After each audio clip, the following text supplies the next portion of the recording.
Hello, and welcome to another episode of Give Yourself Some Leeway with me, your host, Eugene Lee. What does it truly mean to be a leader in today's workplace? Today, I am joined by Stephen Morris, retired Army senior leader turned CEO and corporate coach at Renowned Leadership.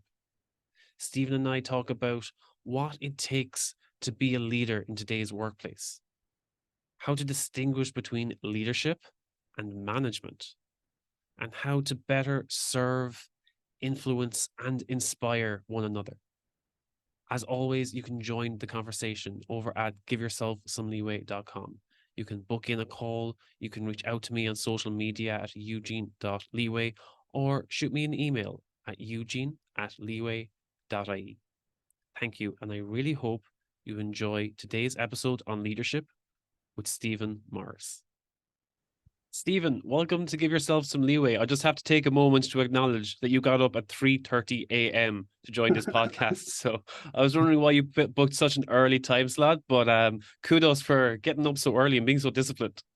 Thanks, man. Yeah, like I was saying, I usually get up at 4 anyway, so I had to get up a little bit earlier. Not a big deal. Stephen, as a leader, what drives you to do what you do? What is the driving passion behind being a leader in today's world?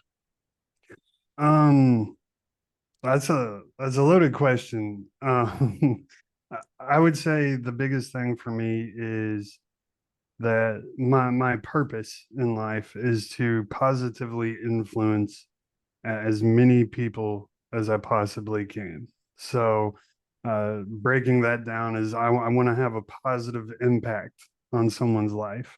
And whenever I'm dead and gone, I want my wake to be full of people remembering, what I did for them, what I brought to what value I brought to their life. So, whenever I think about that, that means I have to lead the example. So my integrity has to be fully intact.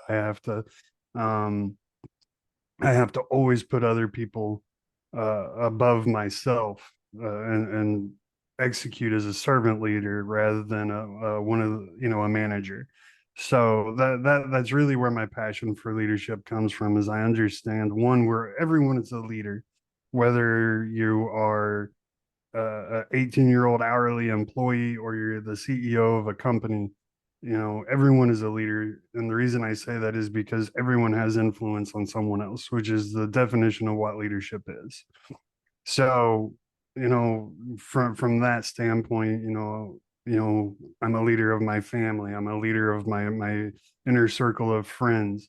I'm a leader of my company. So I have to every day I have to approach my life as um, the president, right? Everyone is looking at me.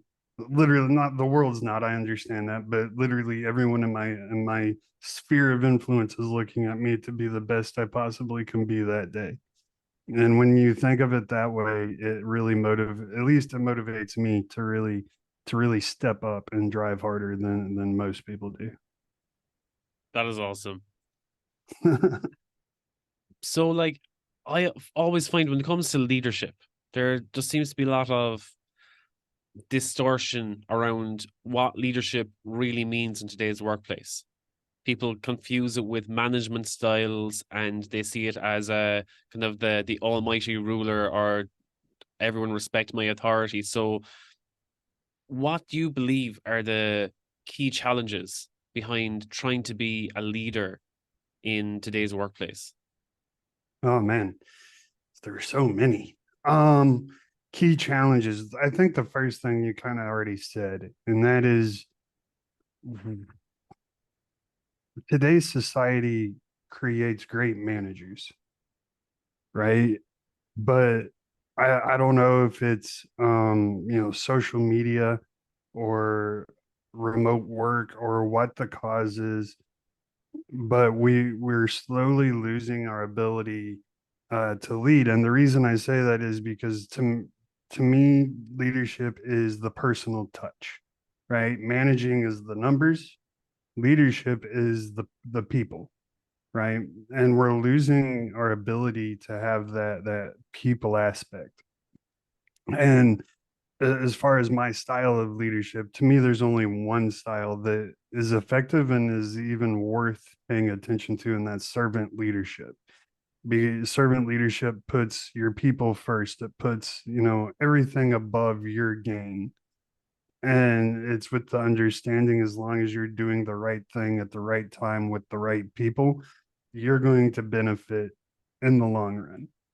I think in today's society, we're so me focused and we're so win now focused. Like we don't have the patience for the long game, for the slow burn, if you will.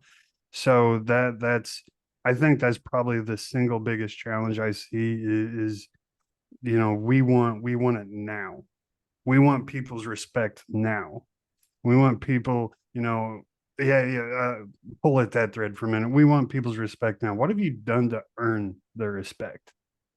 Do you have you committed the hours and hours and weeks and months to learning your people to earn their respect?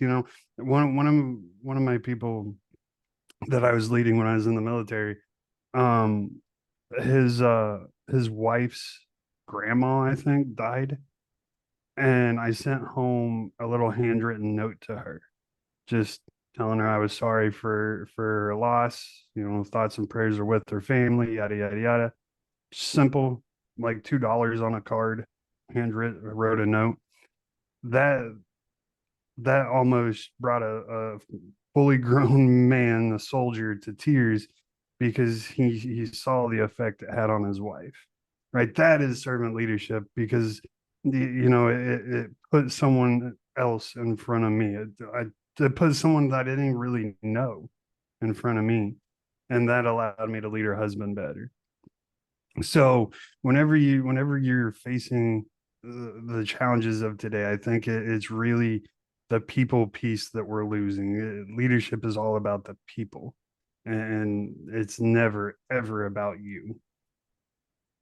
Did I answer your question? That definitely answered my question. Like the reason I bring it up is because I was recently job searching, and in one of my interviews, it was a leadership role. And one of the questions that was posed to me by the interviewer was, what are the key traits to look for in a leader to manage and motivate a team? And straight up, I knew that they were probably looking for management skills, because they said, what are the key traits of a leader Mhm. to manage a team?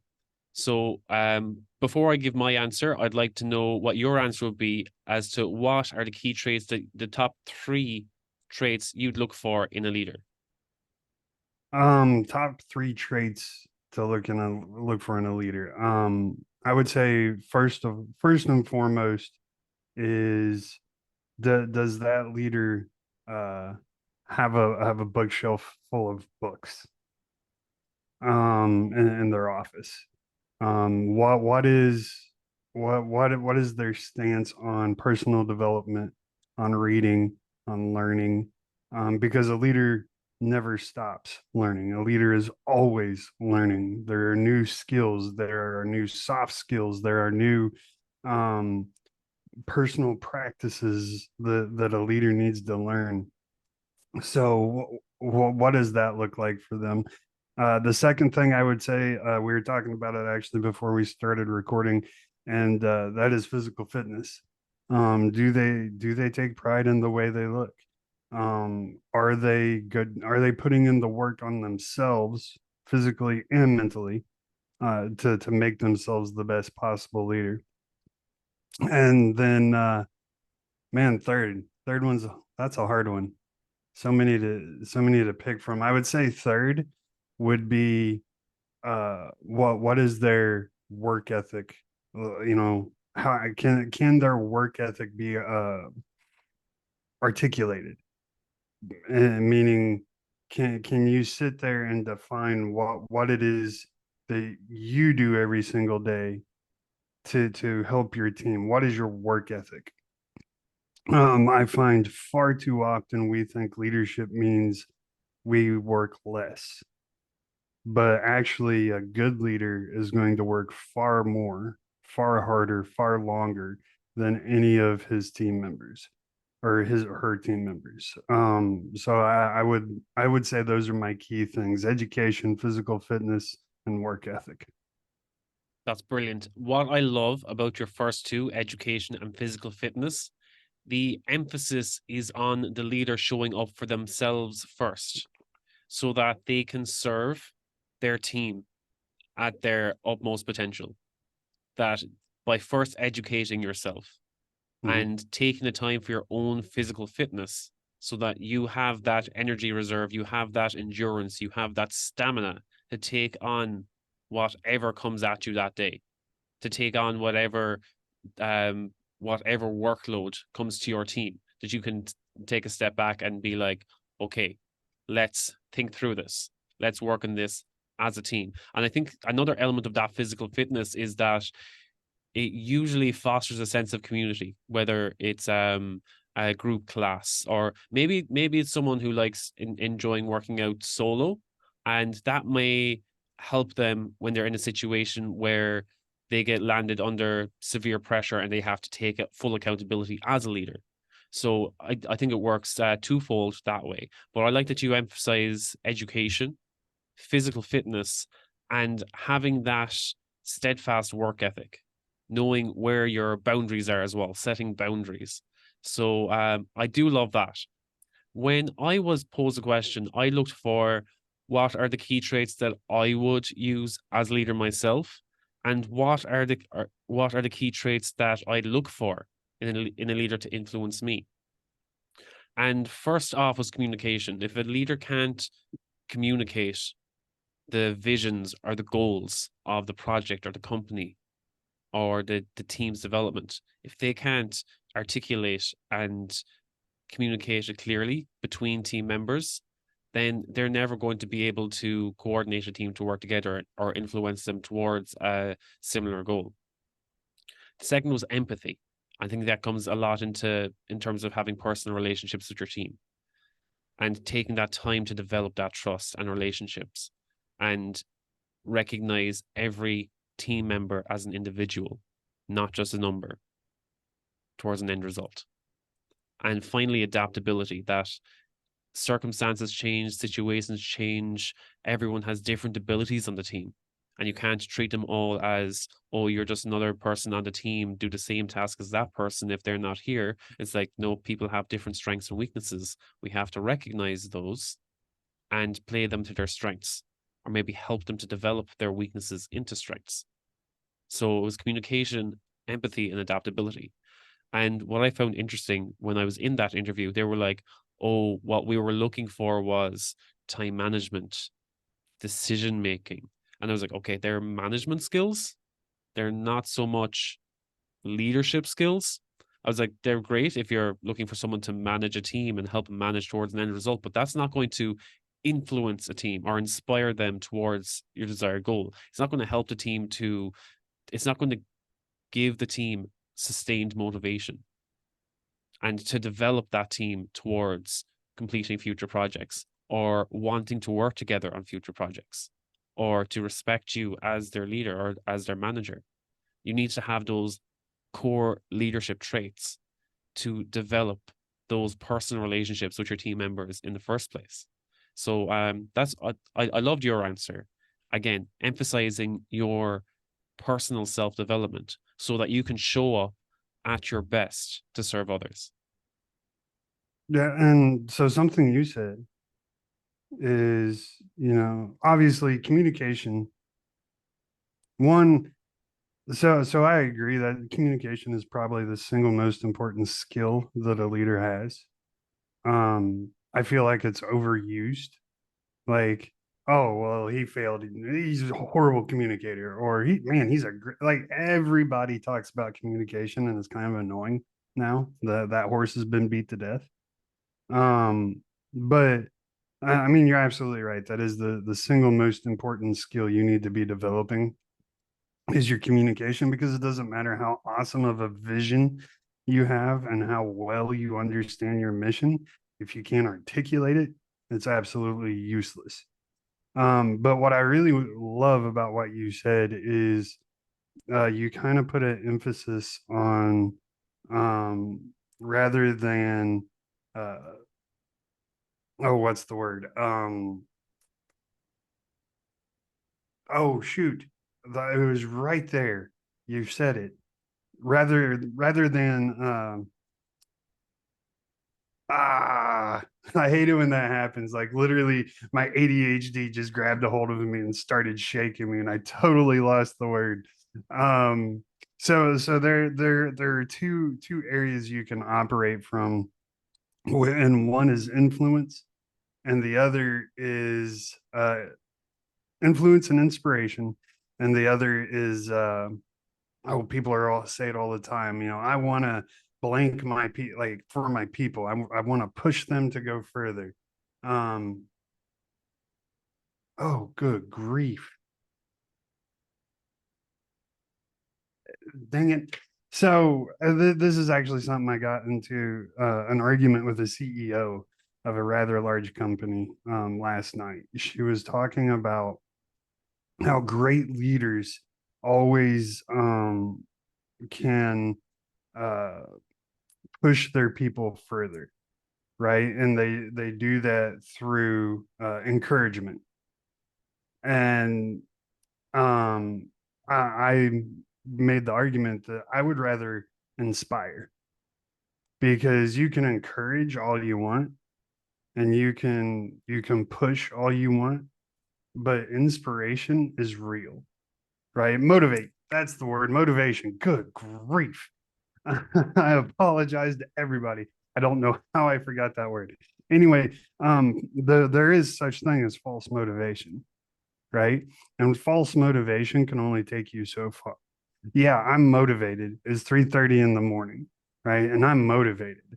After this is done, my motivation is going to go, because I'm done and I don't need to be motivated anymore. But if I'm inspired, right? If you inspire me, Eugene, that's going to carry all day. Because even when I get tired, I'm like, man, what would Eugene be doing right now? What does he expect of me? What should I expect of myself? So that carries through. So rather than motivate and encourage, you should inspire. Inspire is always going to carry you further than motivation will. Motivation is a lie. Inspiration is true. So whenever I'm leading my teams, I'm always focused on how am I showing up for them, and how am I inspiring them to complete the vision and the mission. Sorry that took me so long to get there. We got there in the end. That's all that matters. But yeah, exactly. As you said, encouraging, motivating. And one thing that always gets in my goat is the motivators that some companies use. They're like, oh, we'll motivate them with a gift card, an employee of the month gift card that 1 out of 1,000 employees is going to get if they do their job good enough. And it's like, that's not really going to motivate people. That's pretty much like a lottery win, and it's probably the manager's pet that's going to get that voucher or gift card anyway. So that's not going to motivate people. Or there was a great example I came across for motivating presenteeism to stop people taking sick leave. And it was that for anyone who has less than 5% absenteeism by the end of the year, they get a €100 gift card.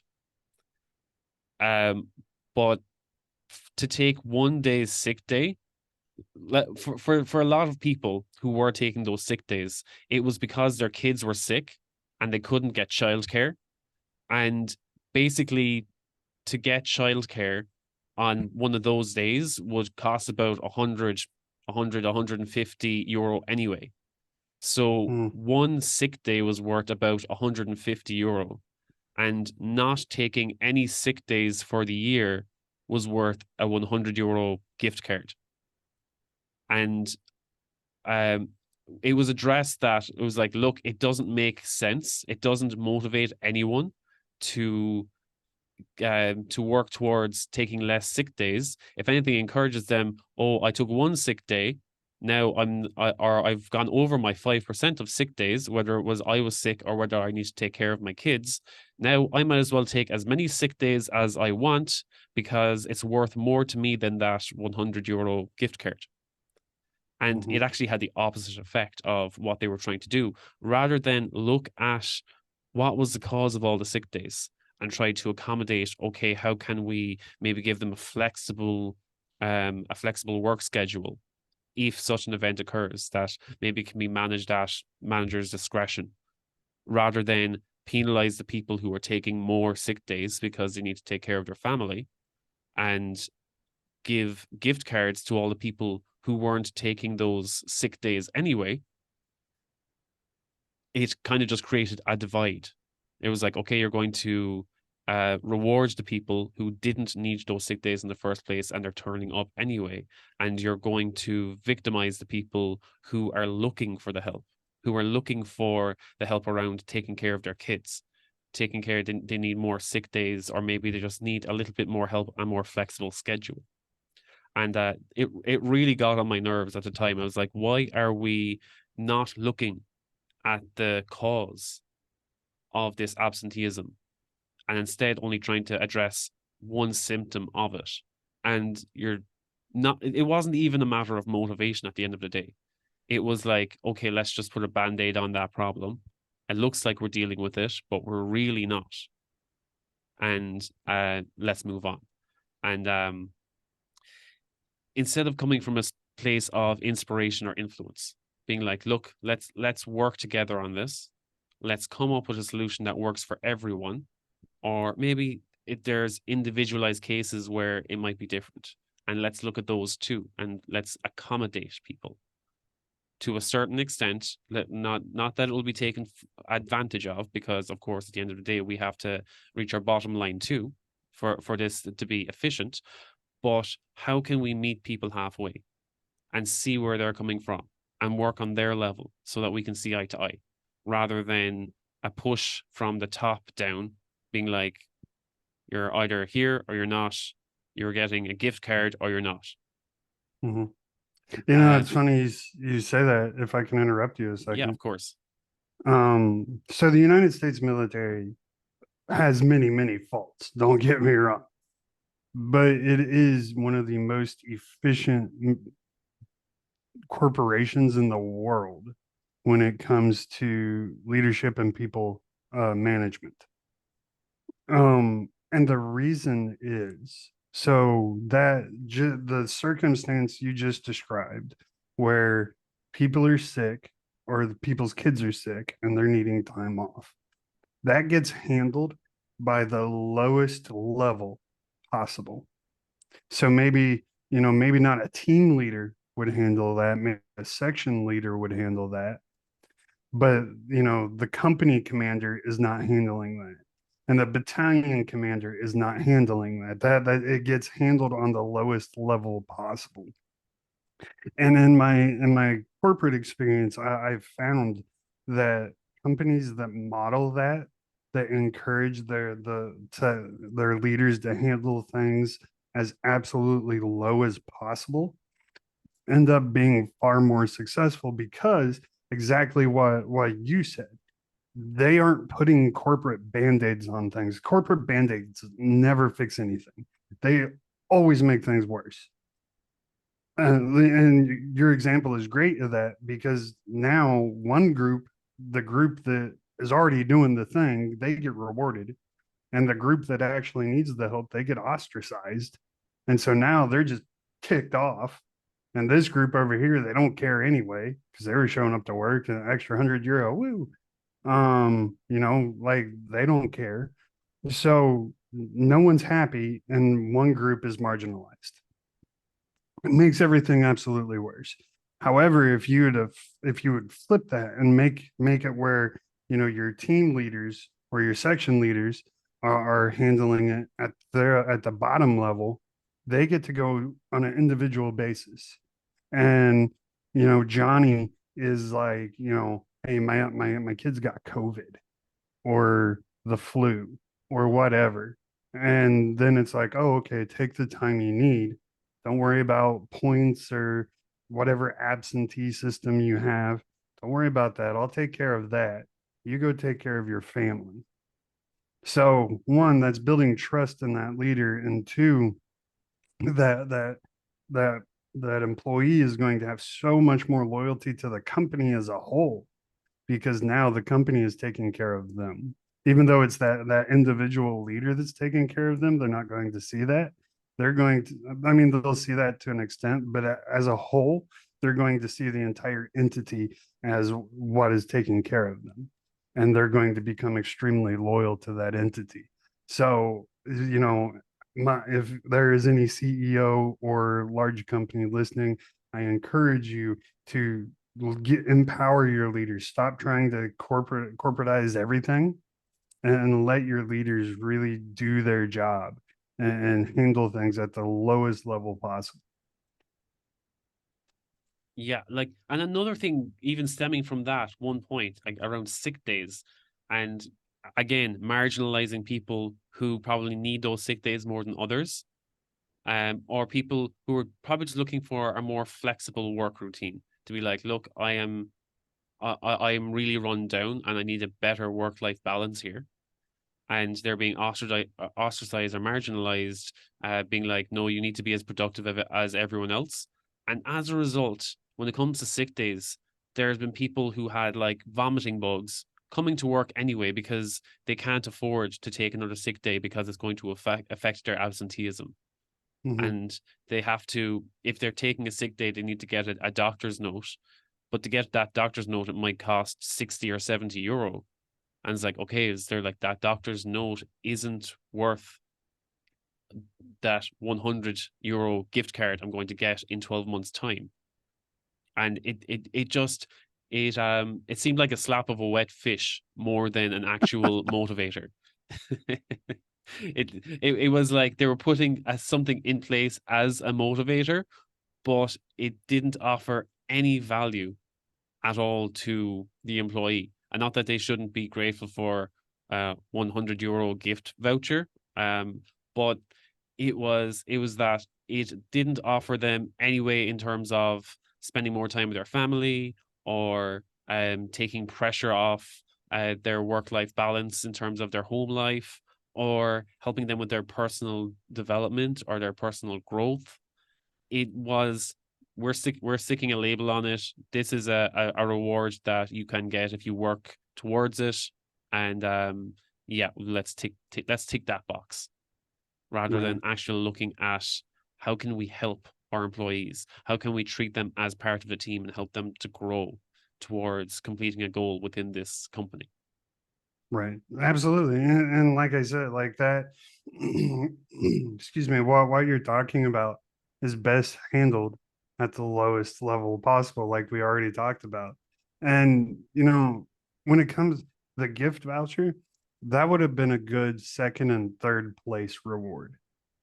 Like you do this thing and you get this. But, if you win this challenge or do X, then we are going to provide you with, you know, this this enrichment trip, this long weekend where you get to go. Um, maybe it's a spa or something where you can go relax and meditate and get yourself healthy. Or maybe it's a retreat for you and your spouse if you have one, or something like something that helps you grow. I've found that if I want to implement a reward system, which is great because as humans we're naturally competitive, right? We naturally want to win things. We naturally want to compete with each other, and that's good. That's normal when it's done in a healthy way. I've found that personal growth is always the best motivator. When yeah, sure, 100 euro, okay, but something that's going to last the rest of your life, as in, you go here, you can learn proper meditation, for example. That's something that's going to benefit me long after I leave this company. Heck yeah, I want to go do that. Like, heck, I want that free opportunity. Sure. or maybe it's take your kids to a water park or a theme park. Oh man, they're these memories are going to last a lifetime. Yeah, I want to go do that.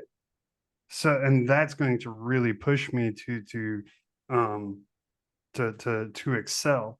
The second and third place, yeah, you get a little bit of this, but the winner really gets to improve themselves, and that's always been something that affects the personal development is always far superior when it comes to motivating than any cash prize or material prize. Yeah, I think even stemming from that, rather than the reward system, it's looking at the work-life balance, where people want to spend more time with their family, or maybe they want to spend more time on the social level with their colleagues. Hmm. Maybe they just want that personal connection where they're being treated as an employee and they want to be recognized as Stephen, as Eugene, as John, as Jim. They want to be Right. recognized on a personal level and be like, oh, I'm not just a number here.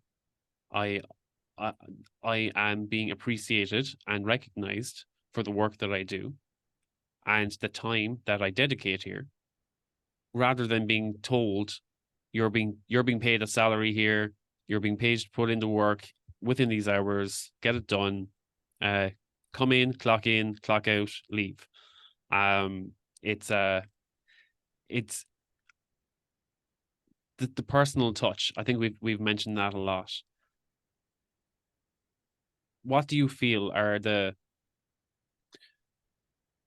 is it the size of the company? Is it company culture? Is it are there driving factors that you feel behind the depersonalization of leadership and management styles? Yeah, 100% its size.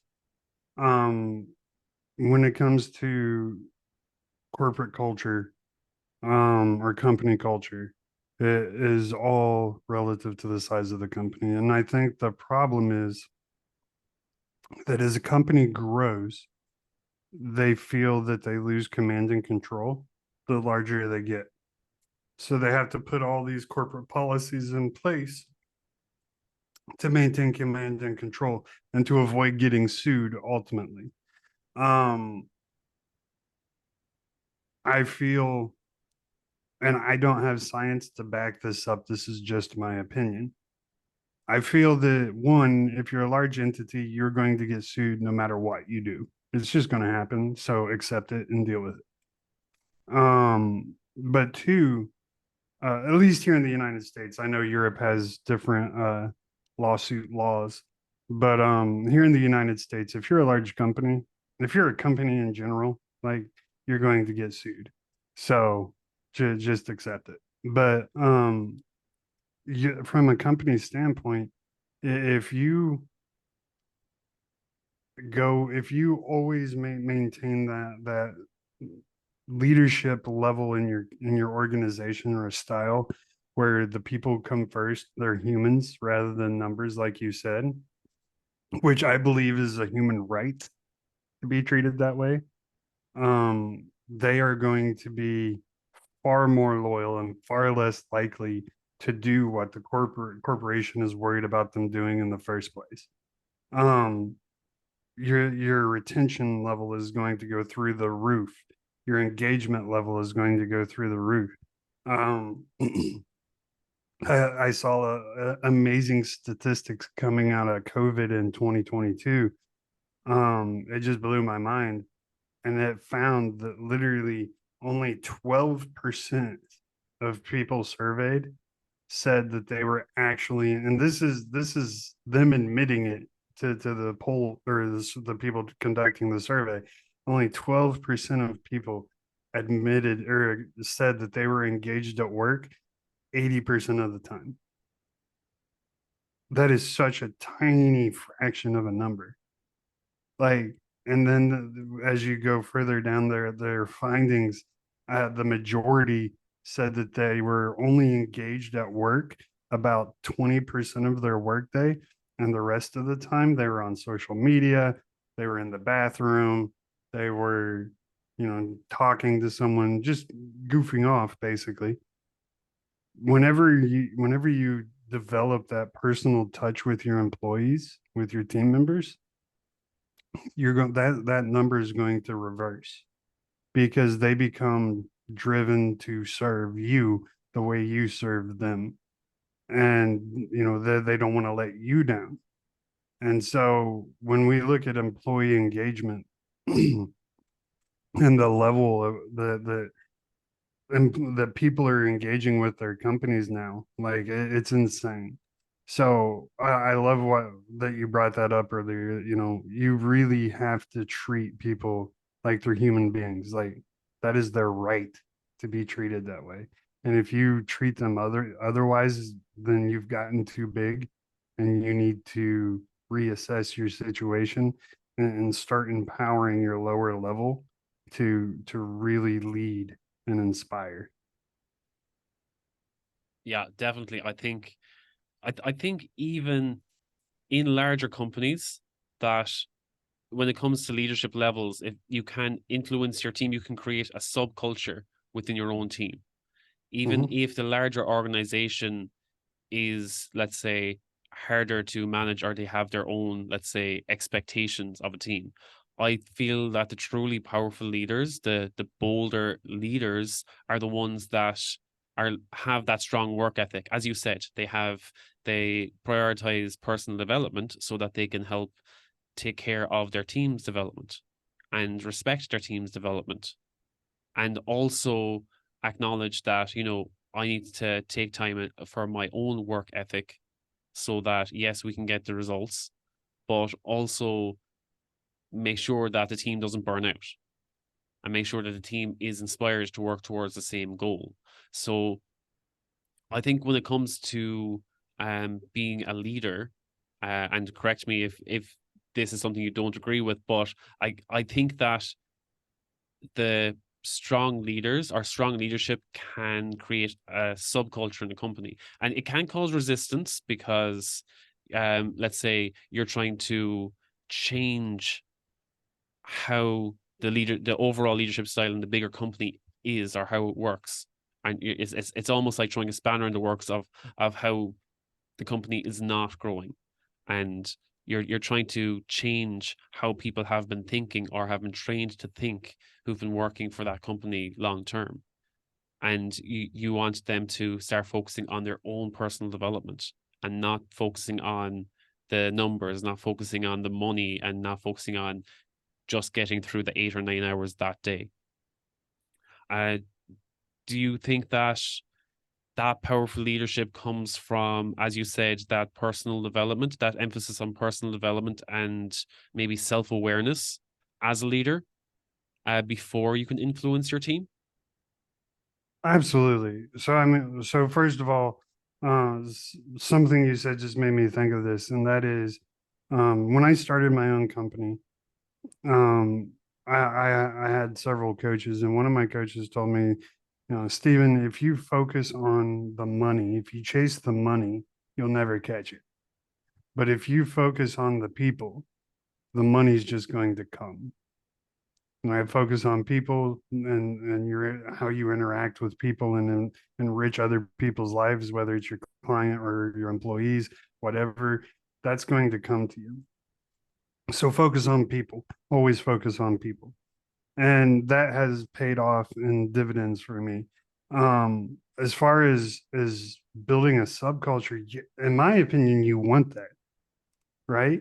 Because that, when you say you're at the lowest level of leadership within the organization and you have a 5 or 10 member team that you lead, yeah, you are going to create a subculture, and that what comes with that is pride, right? They're going to be proud of their little team, and they're going to challenge all the other teams around them. And in the military, that is huge, huge, huge, huge, and to the point where we have team competitions, um, because that is such a big part of what we do. And so I would encourage any leader to really develop, hone in on and develop on that subculture. As far as the personal development piece, absolutely. You can't influence others until you can influence yourself, right? Like you can't lead others until you can lead yourself. That's the first thing you have to learn to do. And so when it comes to your personal development, you really need to be able to sit down and read a book for an hour a day. You need to be able to sit down and meditate for an hour every day. You need to go to the gym for an hour every day. You need to have a solid, steady morning routine, and you need to be disciplined and stick to that routine because that is what is going to build that character and build those positive habits. You can't help, you can't, in the US, we have a saying, you can lead a horse to water, but you can't make it drink, right? So, I mean, you can't even lead the horse unless you can lead yourself, right? So, we're not even guaranteed that we're going to be able to get these people, influence these people to do what we want them to do, but we sure as heck aren't going to be able to do it if we don't do it ourselves. If that made sense.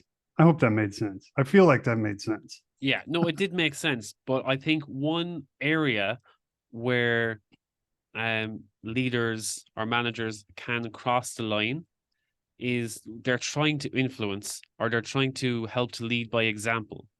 And as a result, they end up micromanaging their team. And that can have a very negative effect on the relationship. Instead of commanding authority or respect within the team, they take ownership away. So let's say they delegate a task, and next thing they see, oh, the task isn't being completed within the time schedule I want it to be, or maybe I'm not seeing the results that I want to see. And rather than communicating directly with the team, they overstep that boundary and give their own input.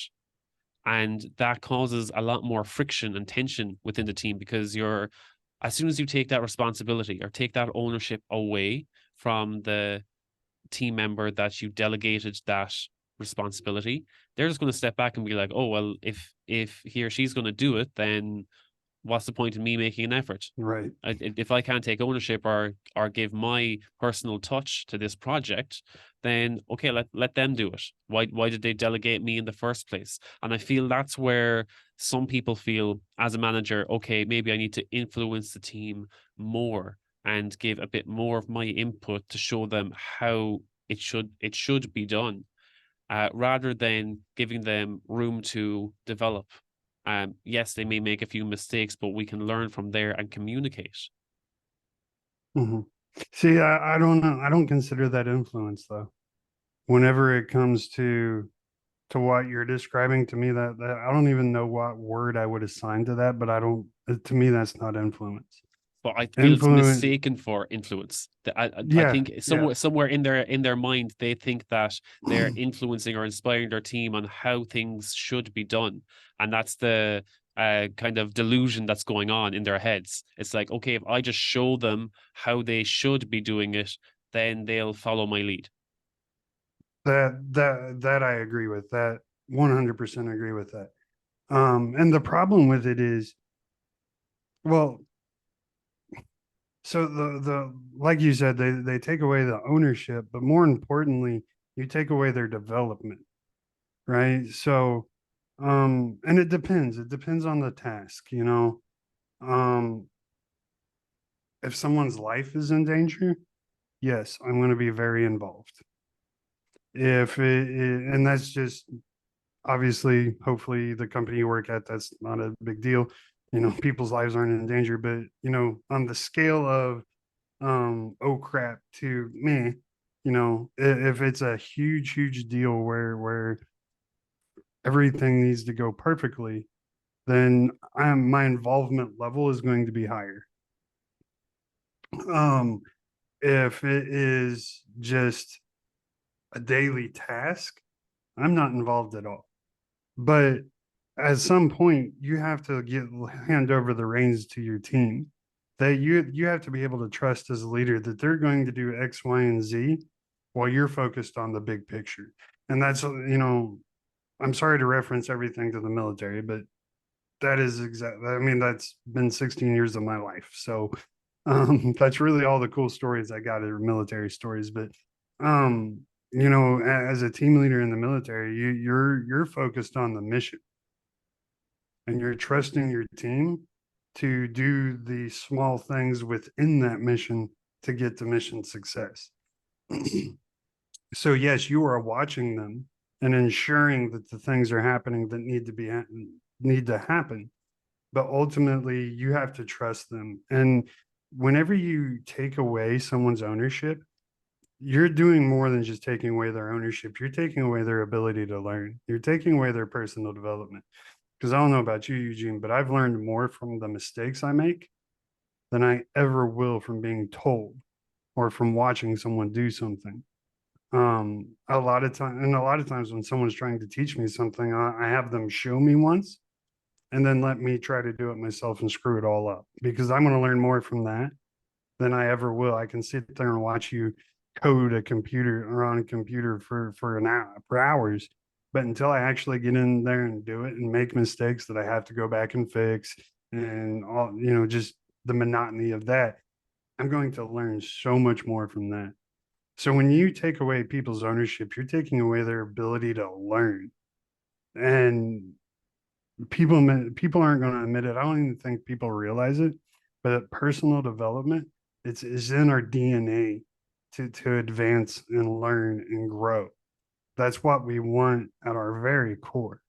And when you take that away from people, you're wounding them literally to their core. Yeah, and I think what you covered there, instead of micromanaging, that you just communicate better with your team. If this is something that you feel that okay, they need more supervision on, instead of telling them that you're delegating them the full task and full responsibility, you say, "Hey, I want you to work with me on this." If you're not 100% confident in your team members' ability in completing the task, rather than telling them it's theirs and then micromanaging them on the task, take them on and be like, hey, I feel that this would be a particular task that I want you to be confident in. But for the first 6 weeks, let's work on this together.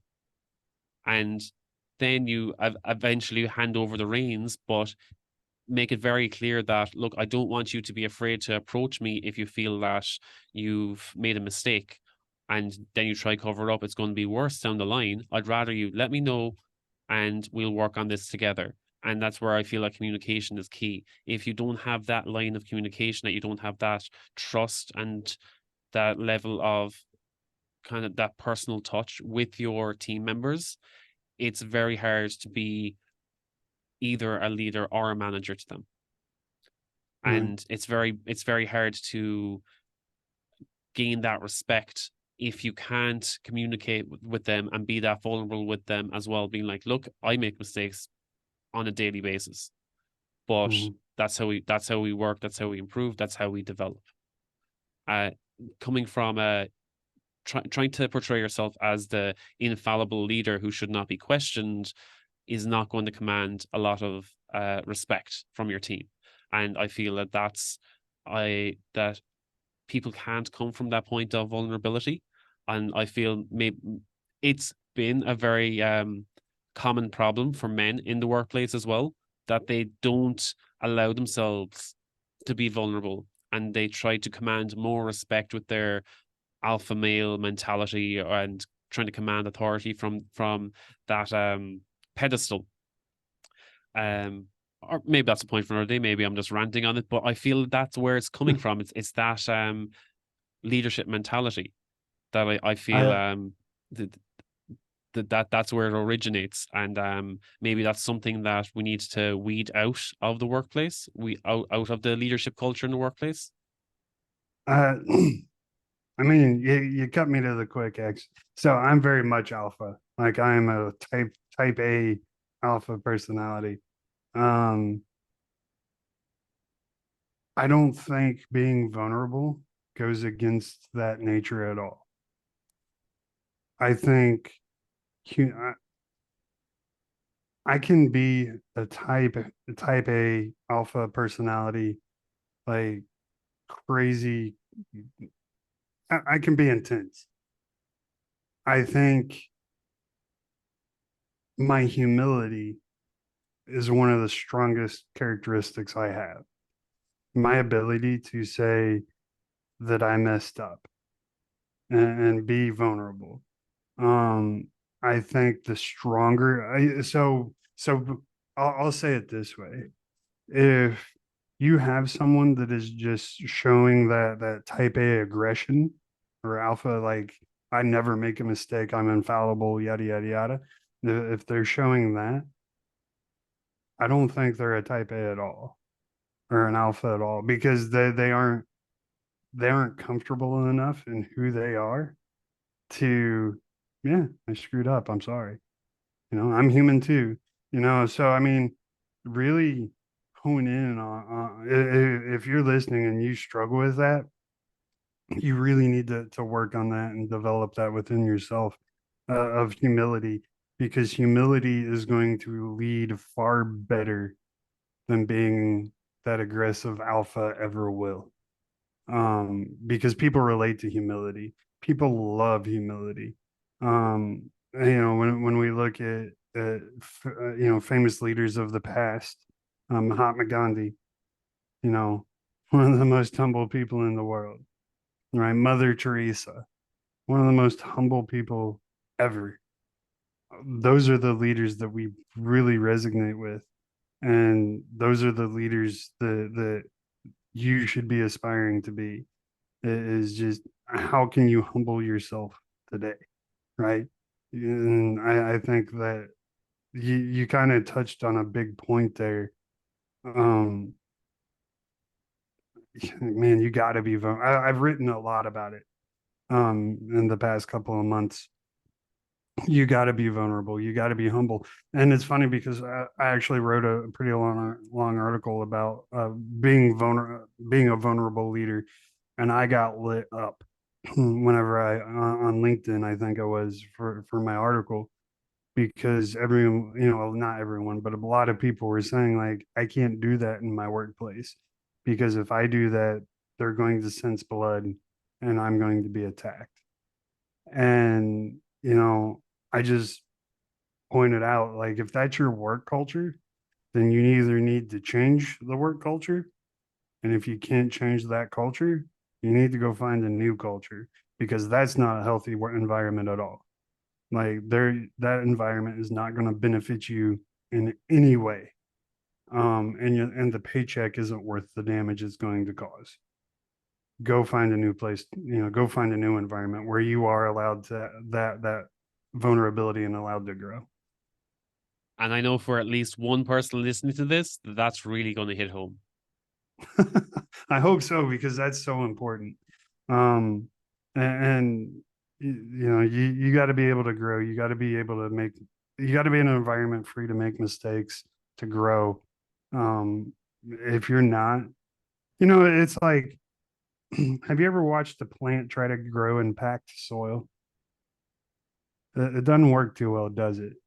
If the soil is just so compact around the seed that it has no room to grow, it's just going to die. It's going to suffocate. When you plant a seed, it has to be in loose soil, and humans are no different. We have to be, we can't be packed. We got to be loose so that we have that room to grow and learn. By no stretch of the imagination am I a infallible person. I make more mistakes, admittedly, probably than most people do, but that's also because I'm not scared to make mistakes, man. People are like, you think that's a good idea? Meh, let's find out, right? Like, well, I think it's a good idea. Let's try it, and if it bites me in the butt, I'll take responsibility for it. So I mean, I'm not scared. Like, let's do it. And I feel like the more people that are in an environment where they can have that mentality safely, the one, they're going to take more risks, and the more, man, your company is going to thrive the more people take risks. Like, yeah, it's going to hurt you a little bit, but when you land that 360 jump, like it's going to boom for your company. And you're only going to do that by letting your people take risks. I'm sorry, I'm ranting now. No, and even in that, by letting them take risks, they're going to be better at calculating risks. And Mm-hmm. as Yeah. they improve, the risks they take will be less risky because it will be a calculated risk. It's like, okay, given the previous data from our mistakes and our failures, Yep. we don't go as aggressively with this. And we, let's say, make smaller steps towards that change instead, because we have a greater chance of success and not overwhelming ourselves. And Right. uh, maybe having a better uh, analysis of how things progress as well over time. Rather than taking big uncalculated risks, we can take smaller calculated ones and progress towards that change. And you have to give people that ownership, to take on, to give them that responsibility in their duties, because I feel let's say the manager who tries to take on the whole workload and all the responsibility themselves and not actually give their team responsibility and delegate more responsibility to the team than to themselves. I feel that's where a lot of management styles fail. I think that's where managers burn out. They're, again, it comes back to their own self-development. They're not taking the time to focus on their own mental, emotional, and physical fitness. And as a result, they burn out. They can't serve their team. Well, So on top of that, Eugene, if you're leading rather than managing, your team isn't going to let you burn out because they're going to recognize far before you will that you're burning out, and they're going to step in to try to help relieve your workload or at least make you realize that you're burning out. And I've had that happen with me several times of where people, whether it was either my inner circle or my team itself, step in and be like, yo, Steven, like, you need to take a step back for a couple of days, man, and relax because you're about to flame out hard. And when your team, when you've created that relationship with your team, it's going to, a lot of these things you're talking about become impossible. Excuse me, because someone in the team is going to recognize it and they're going to bring it to the whole team's attention, and then they're going to feel safe in addressing it and relinquishing you of the problem entirely because it doesn't benefit them. So I mean, it's, yeah, like 100%. You gotta, managing has a purpose, but managing is strictly numbers. And it has nothing to do with the relationship. So if you don't work on building relationships every single day with your team members, you are just a manager. And that's how I differentiate the two. A manager deals with numbers, a leader deals with people. I think that's very well put. I think that's where a lot of people confuse the two, but that's a very good, concise definition of leadership versus management. Thank you. I put a lot of thought into it. One thing I do want to touch on before we finish up is your emphasis on education, physical fitness, and work ethic. When it comes to education, what would be the best starting point? Maybe what's the first book you'd recommend to someone who wants to improve their leadership? Oh man, I wasn't ready for that. Oh, what's it called? Hang on, it's by John Maxwell. It's like, I think it's Leadership 2.0, Discovering the Leader Within 2.0 by John Maxwell. Awesome. Um, that is the first, and I might have the title a little messed up. Um, I'm sorry if I do. But yeah, it's a revised version of John Maxwell's original book. I think came out in the 90s, and it is one of the most insightful and impactful books that I've ever read in my life. Awesome. That's brilliant. Brilliant. So that's the best place to start, John Maxwell. Yeah, yeah, 100%. That Brilliant. dude, like his leadership insights are I would say 90% of everything I've said are just my words on what John Maxwell has taught me. That's brilliant. I think, again, as you said it was written back in the 90s, and I think I so. think that a lot of those traits have been forgotten in today's workplace. I think so too. I definitely agree. Awesome. So we need to get back to our roots. Yeah, 100 always. If you don't know what to do, always go back to your roots. So, Stephen, if anyone does want to hear more from you or get in contact with you and maybe listen in on the Renowned Leadership podcast, what's the best way for them to get in touch with you? Just go to my website. It's renowned, RENOWNED leadership.com. Again, renowned leadership.com. And from there, you can contact me. I got to just click on the contact button. It'll email directly to me, and I always respond. Or you can click talk to a coach and request me. And I got several coaches on there that you can talk to, but you can request specifically to talk to me. And of course, got a podcast tab. Hit on that. You get to listen to all my podcasts. I talk to some pretty awesome people, so very insightful people. So I highly recommend that as well. Awesome. Brilliant. Stephen, thank you so much for your time. It's probably about 4:30 a.m. for you right now. Absolutely, 100%. so, so what a way to start your day. Awesome. Time to go for a run.